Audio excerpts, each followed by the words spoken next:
Samantala, 3 construction workers ang namatay matapos matabunan ng gumuhong retaining wall sa Laurel, Batangas. Ang sunod-sunod na ulan na nagpalambot daw sa lupa ang posibleng dahilan ng landslide. Narito po ang ulat ni Trisha Zafra. Nakakordon na ang gilid ng bahaging ito ng Aguinaldo Highway sa Barangay Dayap Itaas sa bayan ng Laurel sa Batangas. Wala nang pinapalapit kasunod ng pagguho ng retaining wall o riprap sa construction site sa bangin sa gilid ng highway na para sa isang resort.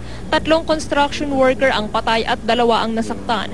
Kwento ng 50 anyos na survivor na si Alfredo Bautista, abala raw sila sa paggawa bandang 3:00 ng hapon nang bigla raw bumagsak ang lupa sa taas ng ginagawa nilang riprap. Ang sasakyan ng malaki, narinig namin pagkaalis ng gumuho na. Ibig sabihin meron dumang sasakyan Na malalaki, natigtig ang lupa.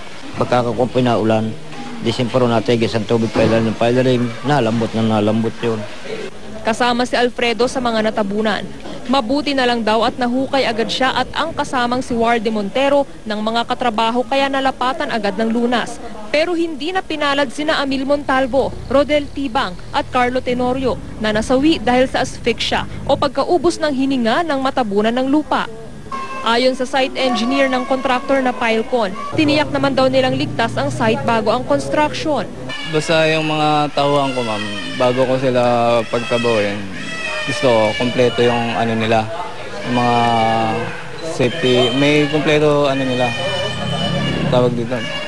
So, kompleto yung gamit nila, safety shoes, safety helmet, uniform. Magbibigay raw ng financial assistance ang Pilcon sa mga biktima at makikipagtulungan din daw sa investigasyon. Nakatakda ring mag-usap ang Pilcon at Laurel Police kaugnay ng kaligtasan ng site bago ituloy ang construction ng resort ngayong gumugulong ang investigasyon. Hindi po tapos sa aming pag-iimbestiga ay malalaman po namin yan kung ano magiging resulta sa aming investigasyon na gagawin.